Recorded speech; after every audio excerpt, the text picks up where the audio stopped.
Bonjour tout le monde et bienvenue à cette capsule portant sur la construction de tableaux statistiques. On va voir ici deux types de tableaux, les tableaux à données condensées et les tableaux à données groupées en classes. On va commencer par ceux avec les données condensées. On a un premier exemple ici qui concerne le nombre de descentes effectuées en ski en une journée. Donc ce nombre de descentes-là a varié. On voit 14, 12, 12, etc. Donc on a plusieurs données. Et à partir de cette distribution-là, on va construire le tableau. Ce qu'on peut faire pour commencer, dans le fond, c'est écrire un titre.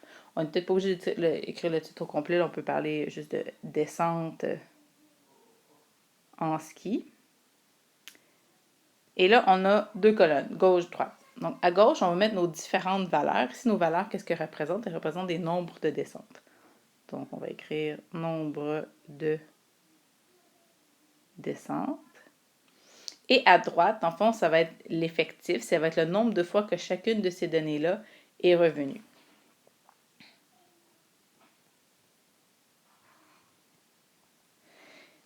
On va avoir, tout en bas, on va avoir le total, donc notre nombre total de données. Ici, si je compte dans mon encadré, on a un total de 45 données. Donc, il va falloir s'assurer que notre effectif donne un total de 45 données. Mon nombre de descentes, là, je vais aller vérifier quelle est ma valeur maximale, quelle est ma valeur minimale. Donc, si je regarde ici, ma valeur minimale, si je regarde bien, ça me semble être 10. Donc, c'est le plus petit nombre de descentes qu'on a pu répertorier. Et la donnée maximale, ça semble être 15. Donc, ça veut dire que dans mon tableau, je vais aller mettre 10, 11, 12, 13, 14 et 15. Et là, je vais aller compter combien de fois, par exemple, on a eu 10 descentes.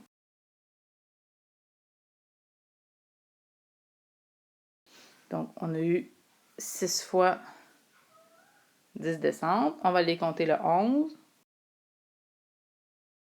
Donc, on en a 10 fois. Et je vais faire la même chose pour les autres. Pour 12. 12, on en a 17. 13.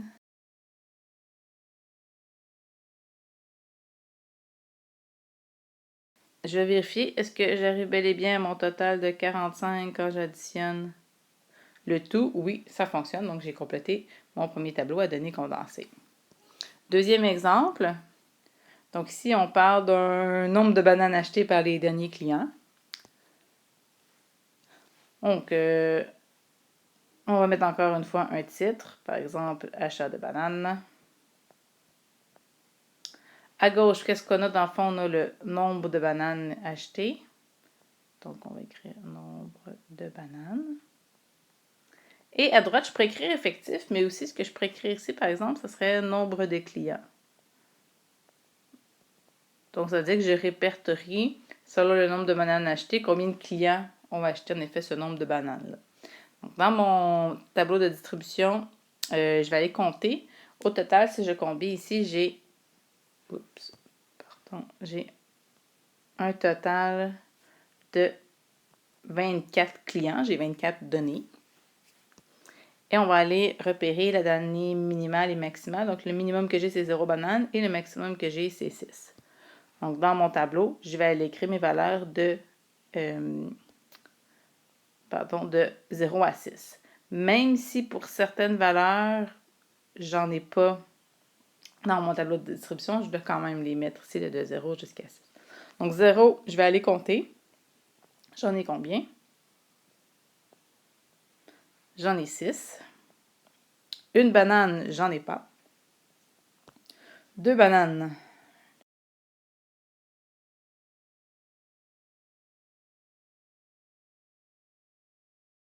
Et 6 bananes, j'en ai 2. Et voilà, j'ai complété mon tableau ici pour mon nombre de bananes achetées. Pour les deux autres exemples, on va cette fois-ci faire des tableaux à données groupés en classes. Pourquoi cette fois-ci je vais faire des tableaux de données groupés en classes? La différence avec les exemples précédents, c'est que les exemples précédents, j'avais plusieurs données qui se répétaient. Par exemple, mes nombres de bananes, j'avais plusieurs fois la donnée 0, la donnée 5. Ici, dans les deux exemples que j'ai pas beaucoup de données qui se répètent. Donc, il va falloir que je les regroupe en classes ou en intervalles aussi, là, si vous préférez. Donc, si je prends mon premier exemple ici, on a un nombre d'habitants dans différents villages et ces nombres-là sont donnés en milliers d'habitants. Je vais aller d'abord commencer par écrire un titre.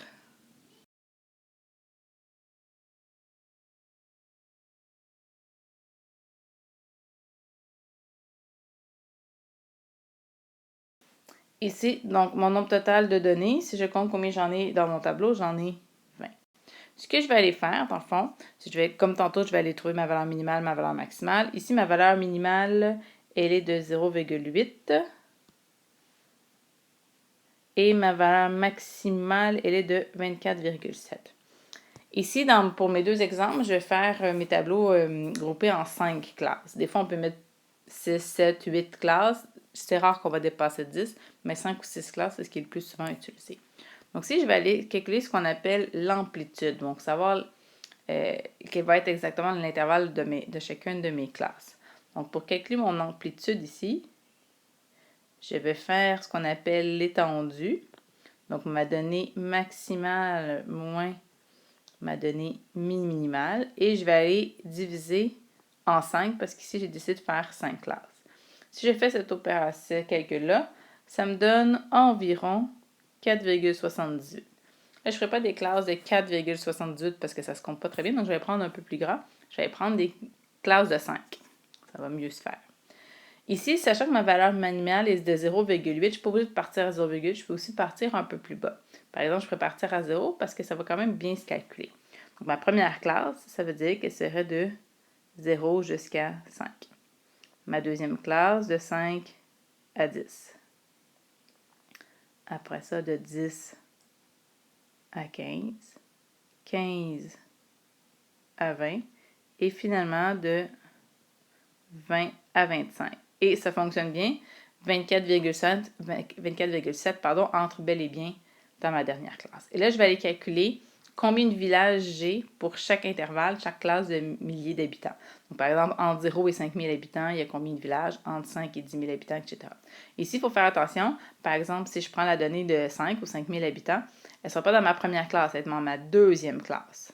Parce que ma première classe, là, le 5 qui est exclu, mon crochet est tourné vers l'extérieur. Alors, on va aller calculer ça. Donc, entre 0 et 5 000, j'en ai 1, 2, 3. 3, ouais.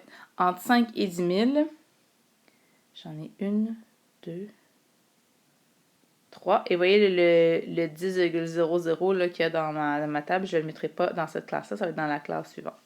Donc, ici, j'en ai 3 aussi.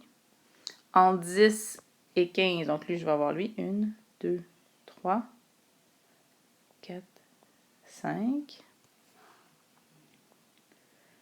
Par la suite, entre 15 et 20 000 habitants, on a 1, 2, 3, 4, 5, 6 villages.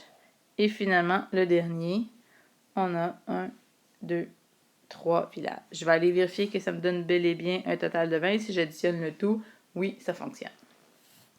Dernier exemple.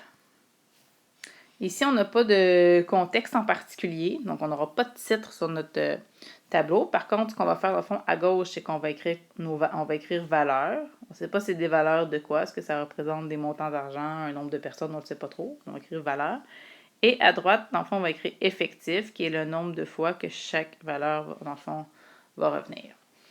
Ici, si je regarde mon total, j'ai un total de 45 données. Je vais aller repérer d'abord ma valeur minimale et ma valeur maximale. Mon minimum, c'est 100 et mon maximum, c'est 290. Donc, quand je vais vouloir aller calculer mon amplitude ici,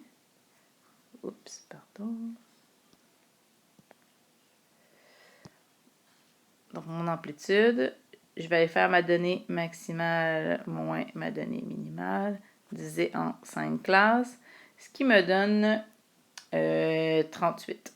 Mais faire des bons de 38, c'est un peu bizarre, donc on peut arrondir de façon supérieure, donc on pourrait arrondir ici à 40.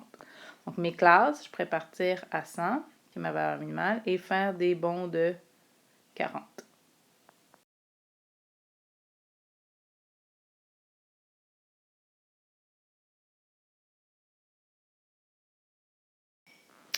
Voilà. Donc là, je vais aller calculer pour chacun l'effectif. Des fois, ça arrive qu'on en oublie, mais on s'assure qu'à la fin, notre total là, arrive à 45. Donc, entre 100 et 140, qu'est-ce qu'on a?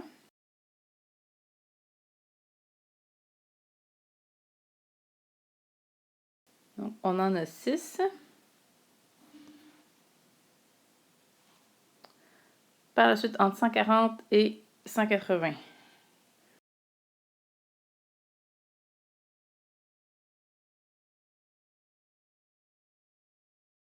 On en a 10. Et là, je me rends compte que j'en ai oublié une ici.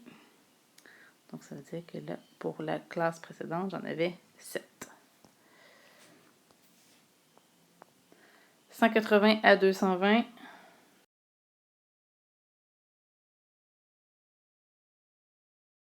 On en a 9.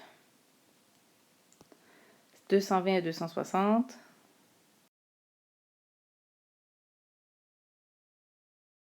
On en a 9.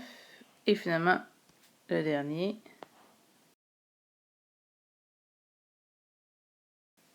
On en a 10. Toutes mes données sont rentrées, là, de tout inférieur à 300. Et quand je fais le calcul ici, ça fonctionne. J'arrive à un total de 45. Et voilà, on a complété les tableaux statistiques.